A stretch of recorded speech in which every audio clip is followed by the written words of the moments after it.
Olá, sejam muito bem-vindos ao Família na Real. Gratidão por estar aqui. Espero te fazer uma boa companhia. No programa de hoje vamos conhecer a história de uma mãe que viveu o impacto de uma gestação não planejada. Enfrentou um divórcio, passou por períodos difíceis, mas encontrou forças para seguir. E hoje cria com muito amor, dedicação e orgulho um filho com altas habilidades, o Gabriel. Essa é uma daquelas histórias que falam sobre resiliência, maternidade, renúncia, mas também sobre conquista, afeto e coragem. Ela representa tantas outras mulheres que todos os dias enfrentam o mundo carregando nos braços um filho e no coração uma vontade imensa de acertar. Nesse mês das mães, esse programa é um abraço em cada mãe que está fazendo o possível e impossível para criar e educar seus filhos da forma mais genuína que possa existir e que o amor de mãe permita. Fica com a gente, é na TV Cidade Verde, canal 5.2.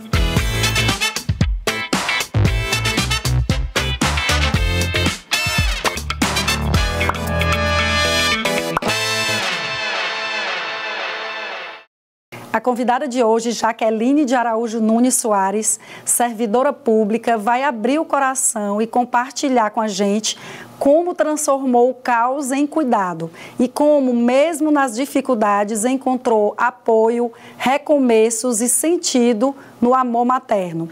Muito obrigada, Jaque, pela presença. Seja muito bem-vinda. Olá. Ao nosso Família na Real. Eu que agradeço o convite. Prazer estar aqui.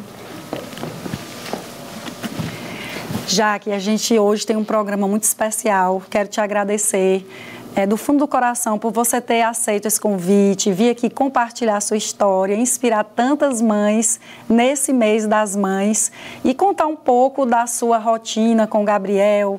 E aí eu já começo perguntando como é que foi o momento em que você descobriu a gestação, quais foram os seus primeiros sentimentos, medos. Bom, a gestação, a descoberta da gestação em si, ela foi uma surpresa, mas que a partir do momento que eu soube da existência de uma vida dentro da minha vida, eu comecei a fazer pequenas descobertas sobre o amor materno e uma dessas descobertas era a doação, que o amor materno também é doação. Mesmo não sabendo ao certo a dimensão desse amor, porque é todo um processo, eu iria descobrir conforme a gestação fosse avançando, até poder pegar meu filho no colo e aí começar uma nova fase, né, como mãe. Jaqueline, você tinha quantos anos nessa época? Acho que uns 23 anos. E a gravidez não foi planejada, não é isso? Não, ela não foi planejada. Inclusive, eu ainda era estudante, né, eu fazia direito na época, e foi um desafio, porque a gente vê muitos casos de mães que acabam interrompendo os estudos, né? Para mim, pelo menos para mim, não era uma opção, e eu me dediquei ao máximo e concluí a faculdade, né? No nascimento do Gabriel, após, aliás, o nascimento do Gabriel, inclusive, eu cheguei a levá-lo para a faculdade algumas vezes, saía nos horários de intervalo para amamentar, mas eu não interrompi os estudos. Você morava em Teresina nessa época, Jaqueline?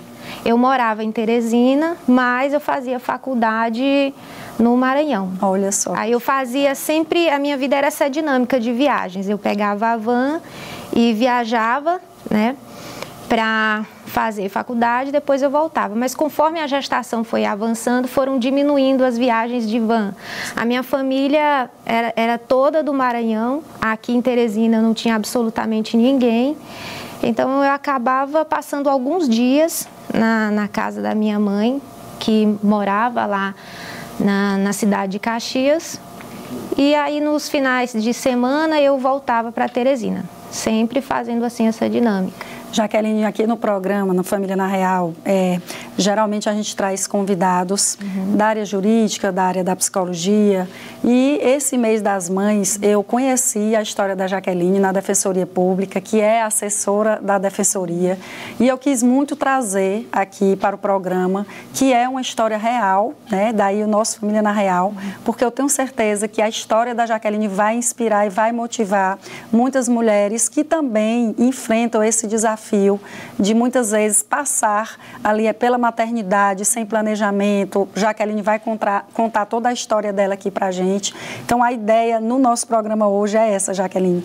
E como era o seu relacionamento na época com o pai da criança? Eu queria que você falasse um pouco como é que foi a decisão no processo de divórcio também, como é que se deu. Você pode até contextualizar tudo, né? Você disse que ficava indo e voltando. Então, quando você engravidou, você já tinha, então, entrado na faculdade, não é isso, direito?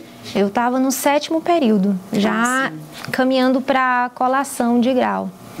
O divórcio, Rosa, para muitos ele se resume a alívio. Para outras pessoas, o divórcio ele pode representar também dor, mas quando envolvem filhos, o divórcio ele também representa um abalo emocional. Sempre é muito difícil. E esses abalos emocionais, eles vão para além das figuras do genitor, da genitora. Na perspectiva dos filhos, esse abalo emocional, ele também pequenas rachaduras, são, aliás, pequenas rachaduras, e compete a nós, como pais, pai ou mãe, e validando os sentimentos da criança para que as coisas possam encontrar o seu lugar. Tudo tem que ser bem pensado em relação ao bem-estar dos filhos, né? Quando o divórcio aconteceu, a primeira pergunta que eu me fiz na época foi: o que é que eu vou fazer agora? Porque, além da questão emocional, eu também me deparava com vários desafios na minha frente. O desafio financeiro, ele era um deles, né? Eu começava a calcular como seriam as minhas despesas a partir dali, porque apesar de na época eu já trabalhar, mas a minha renda sozinha não seria capaz de suportar todas as despesas de uma casa, né? Gabriel tinha quantos anos quando você... Acho que ele tinha por volta de uns 4 anos, sim, por aí. Então, nessa época foi de muita dificuldade. Por quê? Porque eu estava perdendo a casa que eu morava, eu não tinha transporte, eu tinha uma certa dependência econômica do pai da criança. Então, eu me vi diante de um misto de sentimentos, do medo do futuro, como seria aquele estranho recomeço, para onde eu iria correr, o que eu iria fazer, como eu iria resolver os problemas diante de mim. Porque, de uma certa forma, eu perdi ali um apoio, porque eu morando sozinha em Teresina, eu não tinha parentes, nunca tive uma rede de apoio, minha família toda do Maranhão, eu não tinha a quem recorrer, né? E aí eu me deparei, né, com essa situação da questão financeira. Minha saúde mental também estava muito abalada, a ponto de eu esquecer de mim mesma, né? Mas foram surgindo algumas pessoas e as coisas elas foram encontrando seu lugar, né? Sim, caminhando, a gente conversava até sobre os anjos que vão surgindo em nossas vidas, não é, Jaque? Jaque, eu até louvo muito a sua postura e seu comportamento, porque quando você diz assim, Rosa, nós temos que ter uma perspectiva, um olhar para os filhos. Porém, nem sempre é assim. Eu que atuo na área de família, e você também, que na Defensoria tem, né, acesso a essas situações, a coisa mais comum do mundo são casais, né, que se separam, ex-casais, que não conseguem estabelecer um diálogo respeitoso, não conseguem conversar sobre os filhos e precisam judicializar ou mesmo transferem todas as suas mágoas, transferem todas as frustrações de um relacionamento que não deu certo para a criança. E você, tão nova, né, tão com tantos desafios, como você citou aqui, e ainda experimentando um divórcio com uma situação dessa, né? O Gabriel já tinha 4 anos, você tendo que se deslocar, você estudando aqui. Então, eu queria que você falasse um pouco como é que foi assumir essa maternidade, que não deixa de ser uma maternidade solo, né? Logo após ali nos primeiros anos, que você teve essa dificuldade, né? De ter esse apoio maior do pai, de uma família, né? Eu queria que você falasse também dessas pessoas que, inclusive, a gente tem momentos, registros aqui que você nos enviou de pessoas importantíssimas na sua vida e o que é que elas significaram em cada área da sua vida, no trabalho, quem foi que lhe ajudou, como é que foi iniciar, como é que foi recomeçar em uma cidade nova com um filho no colo e passando por um processo de divórcio tão difícil que sempre é para todos. Recomeçar é sempre desafiador. E eu acho que o maior desafio naquele momento era como eu iria lidar com o Gabriel. Porque houve uma desconstrução familiar naquele momento. Ele estava acostumado com a rotina dele de acordar, ter o pai, ter a mãe ali, de repente isso é retirado dele. Então, como seria o dia seguinte após a separação, né? Depois que o pai dele deixou o lar. No dia seguinte, o Gabriel, a primeira coisa que ele perguntou: mamãe, cadê o papai? E eu sempre postergando contar para ele, porque eu achava que ele era muito cedo para dizer para ele, que ele não entendia se eu fosse falar que a partir daquele momento ele ia ter 2 casas, ele ia ter 2 quartos. Toda essa dinâmica, né? Toda essa dinâmica dele queria mudar. Mudança. Só que após esse período de separação, teve um afastamento do genitor. E esse afastamento do pai foi algo que machucou muito o Gabriel, né? Porque ele convivia ali com a saudade do pai dele. Perguntava o tempo todo, ele ia até o portão, perguntava se o pai dele ia voltar. Eu sempre dizia para ele: não, teu pai está trabalhando. Eu nunca chegava para dizer a ele o que realmente tinha acontecido. Nessa época, foi uma fase também pandêmica, tinha uma certa limitação na creche do bairro que eu morava, de horários, não podia ficar até o horário normal da creche e tudo mais. Aí teve essa fase, né, que ele alcançou também. E a questão dos problemas emocionais. O Gabriel não se adaptou e eu precisava também conciliar o meu trabalho com a maternidade, com os estudos, porque eu também estava estudando para a OAB na época. E eu me via num esgotamento mental que, em certos momentos, eu desabava. Eu chorava, eu tentava não passar o meu estresse para ele, tentando encontrar a saída para os problemas que estavam ali diante de mim. Mas eu nunca desisti, sempre me dediquei ao máximo para que o Gabriel pudesse viver da melhor forma possível, né? E ele, nessa época, eu contei com a ajuda de algumas pessoas. Eu quero aqui reconhecer também a ajuda que a Dona Socorro fez por mim nessa época. Ela ficava com o Gabriel enquanto eu ia trabalhar. Mas apesar de todo o amor, todo o carinho que ela dava a ele, ele também não se adaptou. Gabriel, ele perdeu peso nessa época. Dona Socorro era a pessoa que... Ela cuidava do Gabriel, era uma senhora que cuidava do Gabriel. Sim. E o Gabriel, ele tinha febre emocional, ele precisou de acompanhamento psicológico nessa época, mas essa fase, graças a Deus, ela foi superada. Sim. Então, a gente conversamos já.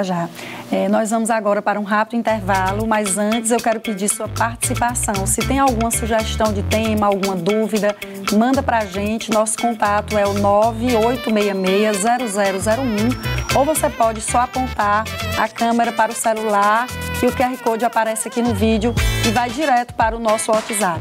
Fica aí que a gente volta já já.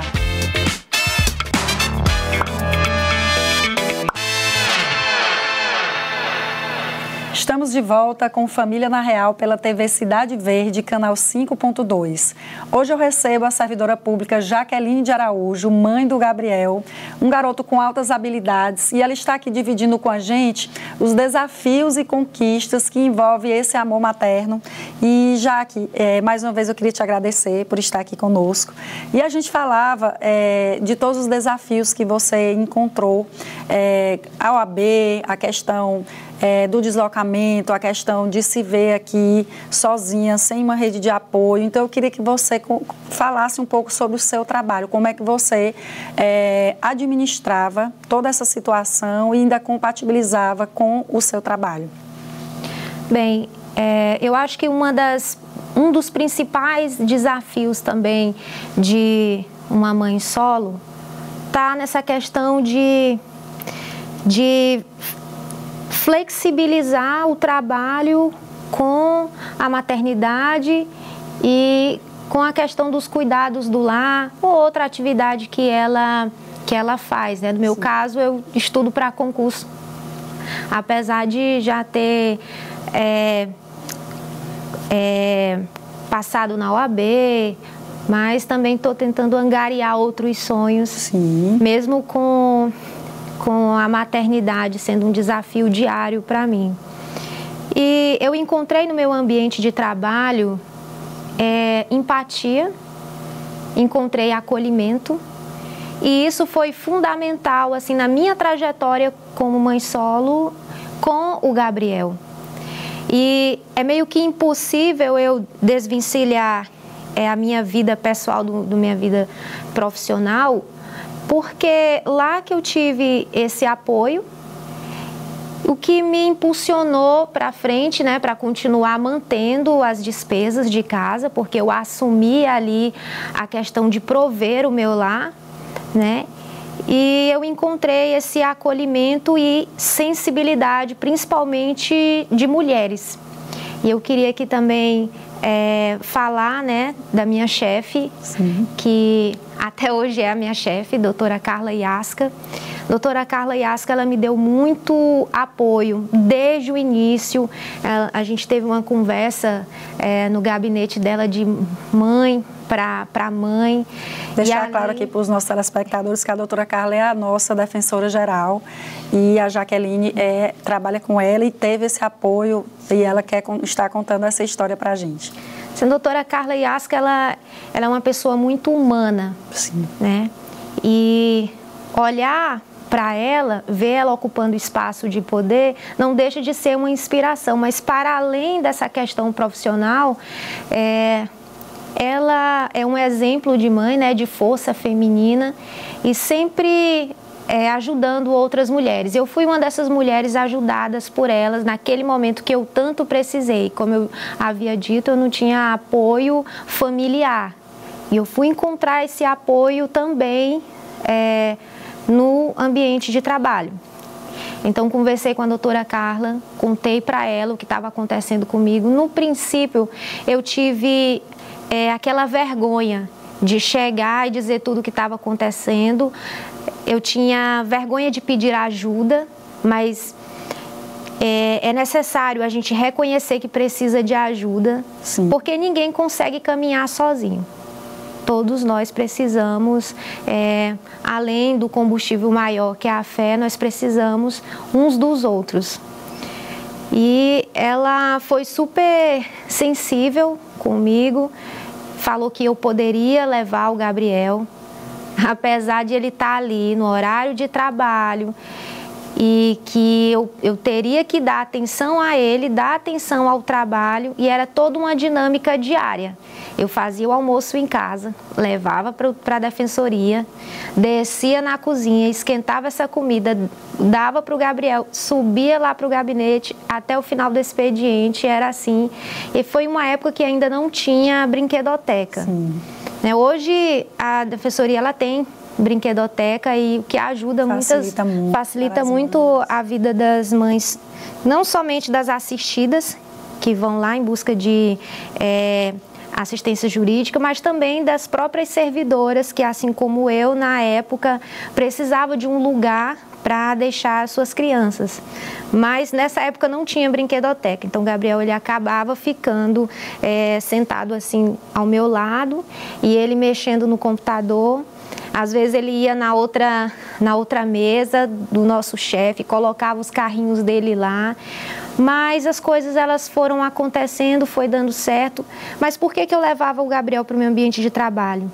Porque na época, como eu contraí despesas decorrentes do divórcio, lá atrás eu perdi a casa que eu morava. Eu não tinha transporte, então eu tive que contrair essas despesas, porque eu tinha que me locomover com o Gabriel para a escola, eu tinha que buscar, eu tinha que deixar, eu tinha que trabalhar também. Naquele momento não cabia no meu orçamento a ideia de pagar uma creche particular. Eu acho que um dos maiores investimentos que a gente pode fazer na vida dos nossos filhos, além de outros cuidados, como saúde, por exemplo, é a questão educacional. E eu já pagava uma escola particular nessa época e uma despesa a mais não caberia no meu orçamento para aquele momento. Então eu tinha essa necessidade de levar para o trabalho.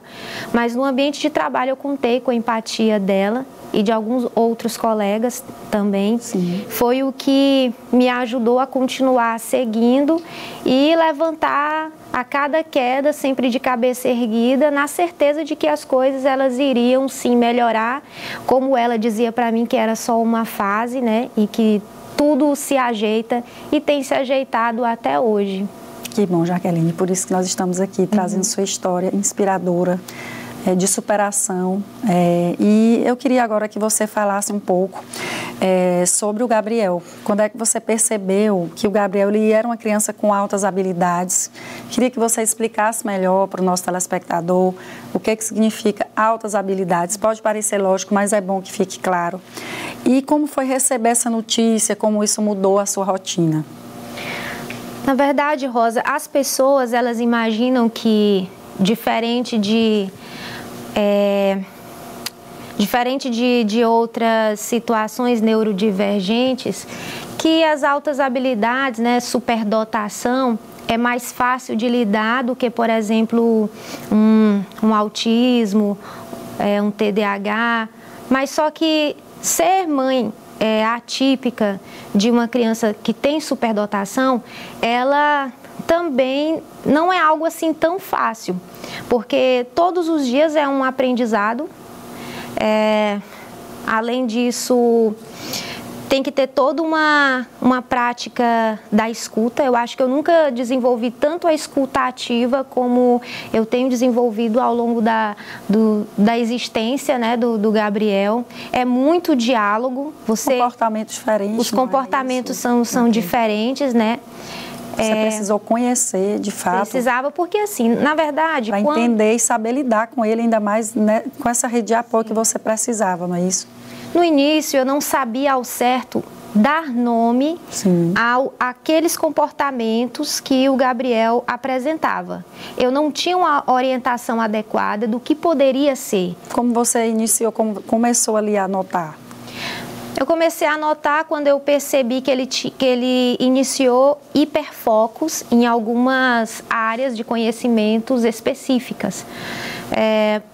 Ele, com 3 anos de idade, ele tinha um hiperfoco com astronomia. E ele não era aquela criança até hoje ele não tem um super-herói preferido. Sim. Às vezes eu chegava, eu queria que ele fosse, eu queria normalizar algumas coisas na vida dele, porque a maternidade atípica, ela carrega os seus julgamentos. As pessoas julgam a maneira como você está educando a criança atípica.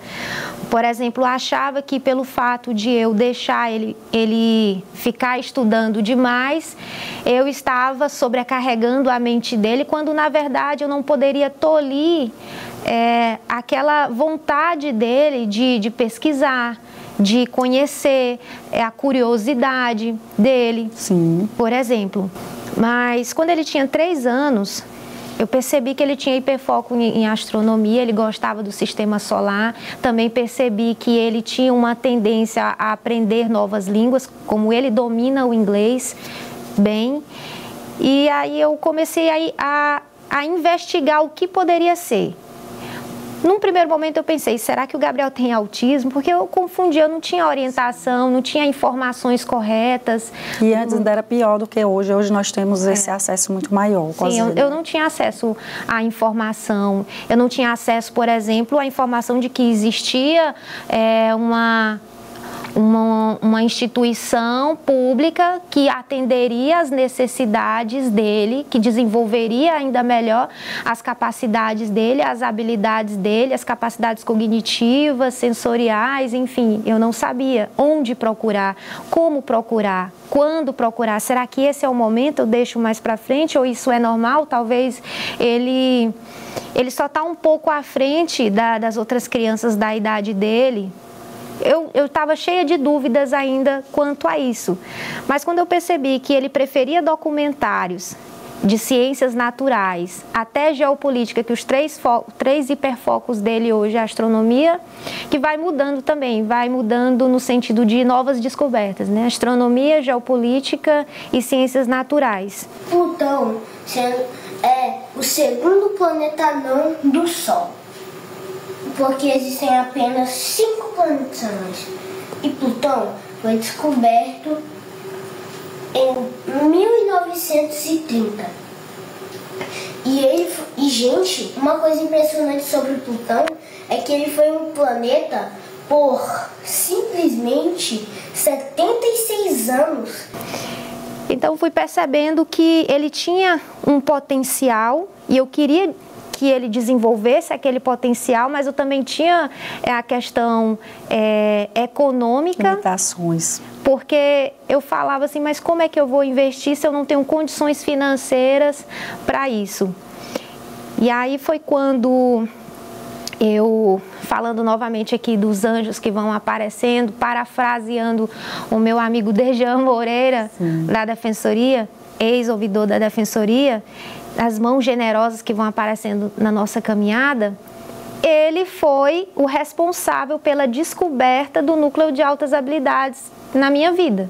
Eu não sabia que tinha um núcleo de altas habilidades, superdotação, e que esse era o lugar onde iria complementar os conhecimentos dele, já que na educação infantil não era possível, até porque não existe um preparo profissional especializado para atender esse público. Ainda as escolas, tanto públicas como particulares, elas têm dificuldade para dar uma atenção específica para esse público.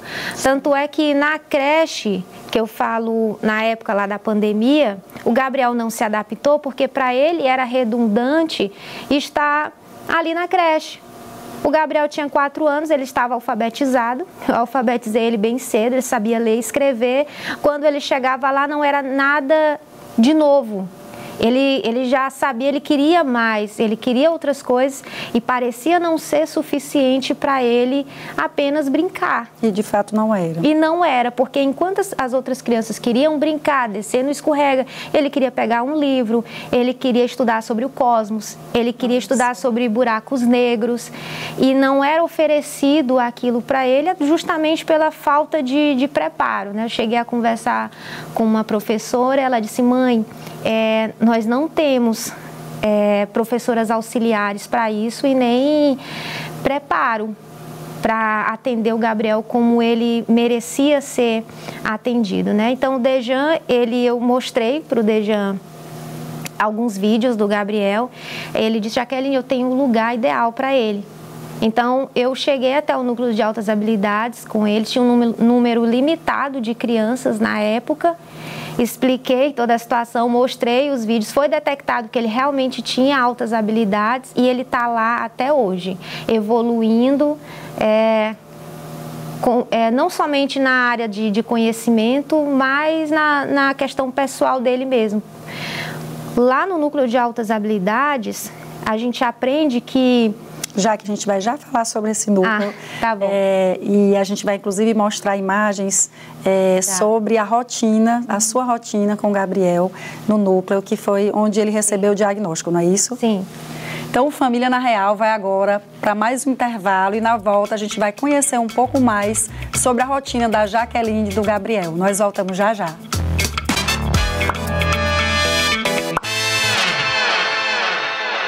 Estamos de volta com Família na Real pela TV Cidade Verde, canal 5.2. No estúdio eu estou recebendo a servidora pública Jaqueline de Araújo, mãe do Gabriel, que vai continuar conversando com a gente aqui no programa. E agora, Jaque, eu queria que você continuasse a falar um pouco aí do núcleo, da sua rotina no dia a dia, como é que você organiza essa rotina escolar do Gabriel, por favor. A rotina do Gabriel é bem cansativa, pelo menos eu me canso bastante, porque eu tenho que ficar nessa dinâmica diária, né, de acordar muito cedo. Eu acordo 5 horas da manhã, eu tenho todo aquele ritual de preparar o café da manhã, de preparar dele tomar banho, escovar os dentes, preparar a mochila, 2 lancheiras, porque ele estuda na escola particular e depois ele fica na creche até o momento que eu saio do trabalho. Sim. E busco ele novamente. Todos os dias é essa dinâmica. Na quinta-feira, que é o dia que ele complementa os estudos dele no núcleo de altas habilidades, é o dia mais cansativo para mim, porque eu tenho que sair no horário do expediente para mim buscar ele, né? Então, de manhã cedo, levo para a escola, da escola vou para a defensoria, da defensoria volto para a escola de novo, pego ele, levo ele no núcleo, lá no núcleo eu dou banho nele, sim, almoço para ele lá, aí ele fica lá e eu volto para concluir o expediente, aí eu acabo ficando um pouco mais, porque eu ainda sou estudante, estudo para concurso e às vezes eu fico um pouco mais, às 5 horas eu volto, pego ele, só então que a gente vai para casa. Às vezes a gente vai resolver alguma coisa, a gente vai no supermercado, eu também saio para ele ter lazer, porque ele não pode ficar só estudando, ele tem que ter o lazer dele. E quando a gente chega em casa, tem aquele nosso momento de fazer a tarefa juntos, de eu ter aquele tempo de qualidade com ele. Hoje você mora sozinha com ele? Moro sozinha, sim, com ele. De perguntar, Gabriel, como foi teu dia hoje? O que foi que você fez? É importante que ele fale, porque é a minha oportunidade como mãe de orientar, né, de corrigir ele, né, alguma coisa que ele tiver fazendo de errado, mostrar para ele qual o caminho correto. Aquele momento que eu sento na mesa com ele, que eu converso com ele, que eu dialogo com ele, é o meu momento de educá-lo e de ensinar os valores, né? Inclusive, eu tenho uns 3 poemas de maternidade que eu escrevi no meu livro. Sim. E tem um específico que eu falo sobre isso. Filho, lembra-te dos valores que eu te falo durante as refeições. Eu te lancei como minha flecha e eu quero que você vá mais longe, muito mais longe do que eu. Então, tenho todo esse trabalho de formiguinha, porque eu tenho essa preocupação de criar um bom cidadão para o futuro, né? E que ele também tem esse olhar de empatia com os colegas e que seja uma boa pessoa.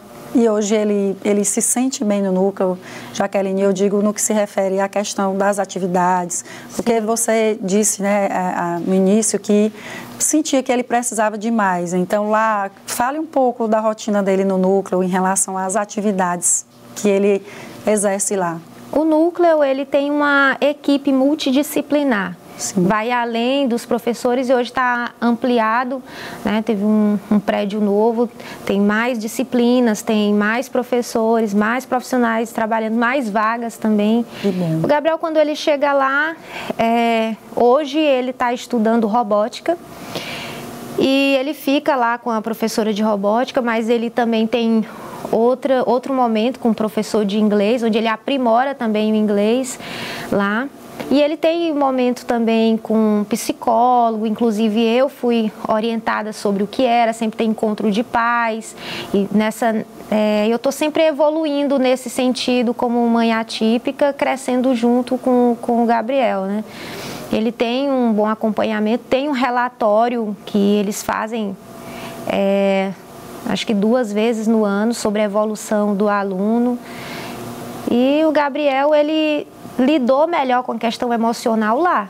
O Gabriel chegou cheio de tristeza, de conflitos internos, né? Lá também foi trabalhado perfeccionismo. Eu aprendi no núcleo que perfeccionismo não é qualidade, é um defeito, porque não tem como chegar à perfeição. Sim. Então, o Gabriel foi trabalhado isso, a frustração dele, a introspectividade dele também. O Gabriel, ele melhorou muito. Hoje ele lida melhor com a nova realidade dele, né? Sim. E eu sigo acompanhando esse desenvolvimento dele perante essas situações. E, Jaqueline, você falou sobre alguns momentos de realmente, vamos dizer assim, de desespero, de Sim. fragilidade emocional, da sua saúde mental estar um pouco abalada. E eu queria que você falasse um pouco aqui pra gente, nesses momentos, o que você fazia diante dessa situação, porque são muitos desafios, né, para uma menina como você e, como você disse, praticamente sem família, que Teresina, e com tantos desafios. Então, o que você fazia nessa hora? A minha maior tristeza era não ter a quem recorrer. Eu não ter a minha mãe aqui, eu não ter parente nenhum aqui, para mim não ter a quem recorrer nos momentos que eu desabasse. Né? Nos momentos que eu realmente caía no choro, que eu precisava de um consolo, que eu queria um colo para me deitar, que eu queria um abraço, eu não tinha essa pessoa para recorrer. Né? E eu tinha que lidar com isso para que eu não passasse para o Gabriel, porque nós dois morando sozinhos, é um pouco complicado eu esconder as minhas emoções. Volta e meia ele vai me ver chorando, volta e meia ele vai se deparar com a minha tristeza, com a minha angústia, e ele é uma criança muito à frente. A gente pensa que ele não entende, mas ele entende. Ele, mamãe, o que é que está acontecendo? Porque eu trabalho sempre o diálogo com ele, então ele me retribui também da mesma forma carinhosa que eu sou com ele. Atencioso. Ele é muito atencioso comigo. E a gente na verdade, eu me isolava. Deixava ele num canto da casa, eu ia chorar, eu às vezes descarregava o estresse, pedia desculpa para ele. Gabriel, eu não quis dizer isso.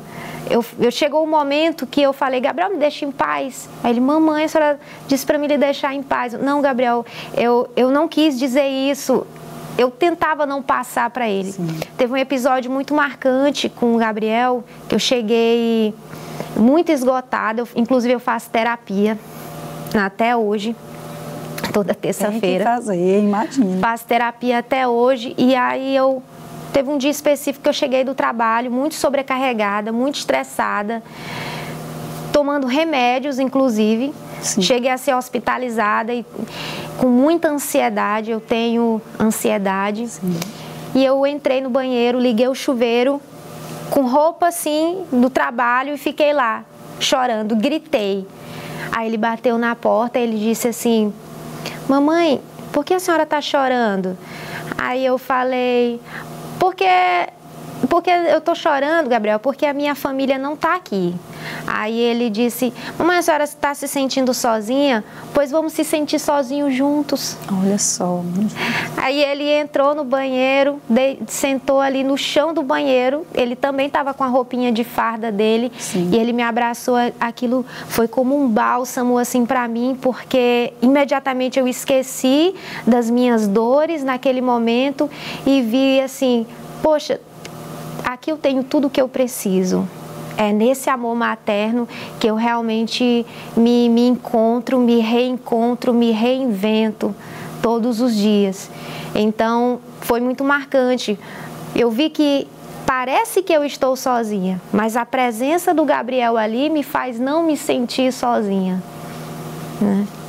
E, Jaqueline, nós estamos no mês das mães e eu tenho certeza que muitas mães se identificaram com sua história ou com parte da sua história. E o que você diria para outras mães que estão cansadas, como você disse, exaustas e às vezes se sentindo sozinhas demais também, com tantos desafios? Eu diria que apesar da solidão materna, Porque a maternidade, eu penso assim, mesmo você estando casado ou convivendo em união estável com alguém, tendo um companheiro, ela tem os seus momentos de solidão.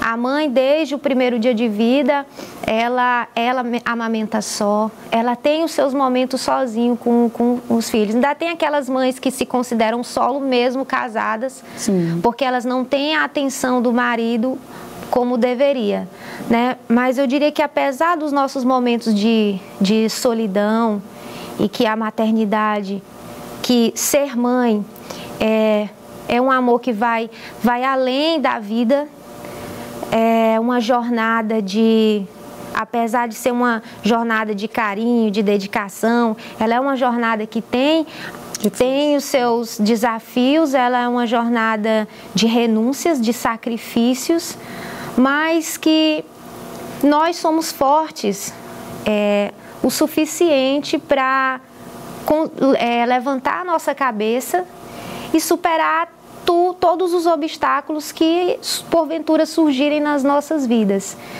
né? Que tem uma coisa que uma mãe não pode nunca deixar de lado, é a sua fé em Deus ou em algum outro ser maior que ela acredite, sim, mas sua fé em Deus principalmente. E nunca desistir. E eu não estou aqui romantizando, porque a maternidade real, ela não é tão romântica assim. A gente sabe que a maternidade real mesmo, ela tem os seus obstáculos diários, mas que nós estamos aqui para servir de porto seguro para os nossos filhos. E tem alguém que depende da gente. Que tem alguém que depende da gente. Em todos os sentidos, não é, Jaqueline? Exatamente. Essa missão que Deus nos deu, né? Eu olho para o Gabriel e eu penso assim, Deus me confiou essa vida. Eu vou cumprir essa missão e amanhã eu serei melhor. Eu tenho uma referência de mulher guerreira, que é a minha mãe. Eu presenciei 4 separações da minha mãe com o meu pai. Então, eu sei como dói a desconstrução familiar, porque eu, quando era criança, que todas as vezes que meu pai ia embora, porque o homem, ele tem esse histórico, né, de abandonar o lar. Geralmente, não estou dizendo todos, sim, mas historicamente o homem abandona o lar, a mãe fica com os filhos, ela traz historicamente essa responsabilidade para si, que também é algo natural, porque a mãe tem esse instinto de proteção, de cuidado, de uma eterna vigilância, de uma entrega absoluta. Sim. Então ela chama para si, porque a mãe entende que ninguém cuida melhor do que ela. Eu não imagino meu filho longe de mim. Então eu quero exaltar aqui a minha mãe, que é uma mulher de fibra, uma mulher guerreira, que me criou meu irmão, nós somos 2 irmãos apenas, com todas as dificuldades, mas da maneira como ela pôde, né? Eu venho de uma família muito humilde, a minha mãe, ela é lavradora, ela foi lavradora, né? Hoje ela só cuida de casa mesmo, mas ela foi criada no interior. Eu também vivi na periferia. A minha oportunidade de sair daquele ambiente foi através dos estudos, e minha mãe não tinha muito a me oferecer, mas o que ela pôde, o que ela tinha, isso ela me deu, que foi me matricular na escola, me acompanhar. E meu pai, apesar de todo o amor que ele tinha por mim, ele não teve essa participação ativa na minha vida escolar. Isso eu devo à minha mãe. Ela me matriculava, ela ia para as reuniões, ela estava presente ali o tempo todo. Então ela me deu todo o suporte na vida, os conselhos, as oportunidades, os conselhos estão arraigados dentro de mim, e esses valores que ela passou para mim, o meu pai também passou para mim, é o que eu passo para o Gabriel, né? Então, quero exaltar aqui a figura da minha mãe, Raimunda Maria. Beijo para a dona Raimunda. Que está assistindo, com certeza, o programa. Viu, mãe? Muito obrigada por tudo que a senhora fez por mim. A senhora representa para mim inspiração. E se hoje eu tento ser, na verdade, o melhor que eu posso para o Gabriel é porque acima de mim tem uma mulher que me inspirou anteriormente, que é a minha mãe. E eu queria até, Rosa, recitar um poema do meu livro, porque ao longo desse período meu eu pulei aqui, não falei em ordem cronológica, se eu fosse falar todos os acontecimentos da minha vida materna, a gente ia ficar aqui várias horas. Mas eu superei muitas coisas. Hoje o Gabriel ele tem 7 anos de idade. Devo a Deus, em primeiro lugar, que me deu força para eu educar ele, criar ele com coragem e humildade também. E aí eu consegui alcançar alguns sonhos, porque eu sempre pensei assim, eu preciso fazer isso por ele, eu preciso ter uma profissão, eu preciso ser um exemplo. Tem uma frase que eu sempre ouvia que diz assim, as palavras podem convencer, mas o que arrasta o filho é o exemplo. É isso que ele vai olhar de nós. Então não quero ser um mau exemplo para o Gabriel. Ele teve em todos os momentos, né, vivenciando as conquistas junto comigo. Eu estava na faculdade grávida ali com ele, apresentei seminário na faculdade com ele, colei grau com o Gabriel. Depois veio a aprovação da OAB, apesar dos problemas familiares, conjugais que eu estava vivendo, mas eu consegui a aprovação no exame de ordem, né? Aí eu fui com o Gabriel pegar a carteira simbolicamente no Dia Internacional da Mulher. Depois eu até falei para a doutora Carla, ela é muito simbólica, né, Jaqueline? Muito simbólico para mim. E quem foi receber a carteira comigo? O Gabriel. E ele disse assim, mamãe, hoje a senhora foi receber um prêmio, eu vou receber um prêmio com a senhora. Mal sabia ele que o meu maior prêmio era ele. E então eu recebi a carteira da OAB com o Gabriel. Depois disso, eu lancei meu primeiro livro, que eu até trouxe para te dar de presente. Meu primeiro livro de poesia. Eu tenho um segundo livro infantil inspirado no Gabriel, mas ainda não publiquei, acho que lá para julho sai. Você é admirável. Obrigada. Lá para julho sai esse livro infantil. E o Gabriel também esteve lá no lançamento do livro. O doutor Nelson Neri fez a apresentação, chamou o Gabriel para falar. Ele falou 2, 3 palavras e saiu com vergonha, mas esteve comigo naquele momento. Aí ele disse assim, mamãe, a senhora já conseguiu tanta coisa. Aí o Gabriel, já consegui tanta coisa, mas o que eu tenho de mais precioso está na minha frente agora, que é você. Ele que é o meu combustível, é a minha força. Então, hoje eu estou estudando para concurso e peço a Deus viver esse momento de passar no concurso e estar ali o Gabriel comigo e eu dar uma vida melhor, uma vida digna, investir na educação dele, que é o meu maior sonho. Eu não tenho condições financeiras de botar ele numa escola melhor, dar um curso melhor, aprimorar o inglês dele, mas o que tiver no meu alcance para me fazer, eu vou fazer. Não tenho dúvida. E esse poema, ele é bem curtinho. Ele fala... Ele é pequeno, mas ele fala muita coisa. Aqui foi um momento crítico quando o Gabriel era bebê, que eu pensava muito assim em desistir. Claro, eu não ia desistir, mas pensar em desistir é natural quando você está em desespero. Ele fala assim, Luz... Poema de maternidade. Entre os tremores das minhas mãos e o frio para dentro do umbigo, os olhos lacrimejam. O corpo franzino me abraça e a voz rouca perdoa o meu coração, às vezes mecânico. Dentro de mim, limpo todos os dias a poeira, mudando as coisas de lugar. Entre dores e felicidades, eu vivo meu parto diário, sendo tu minha luz, sendo eu te dando a luz. Minha mãe sempre foi importante para mim, ela cuida de mim, faz carinho em mim, eu amo ela. Falo coisas sobre o sistema solar, ela presta atenção, ela cuida de mim, ela me ama, ela me abraça e ela é muito carinhosa comigo também. Ela sempre me ajuda nas coisas e Eu sou muito agarrado nele. Eu amo muito ser seu filho e eu te amo muito. Obrigado por todo o seu amor por mim. Um beijo no Gabriel Lucas e te amo, te amo, te amo, te amo, te amo. Ser mãe é viver intensamente todos os sentimentos e mesmo nos dias difíceis não deixar de tentar. É reconhecer o cansaço, mas continuar. É não ter todas as respostas, mas estar sempre disposta a aprender. É sentir medo, mas seguir em frente por alguém que depende de você. A maternidade é muitas vezes solitária, mas nunca vazia. Porque onde há presença, entrega e amor, há força. Que o exemplo dessa mãe inspire tantas outras mulheres que carregam o mundo nas costas e mesmo exaustas seguem com coragem, afeto e um sorriso no rosto para acolher seus filhos a cada novo dia.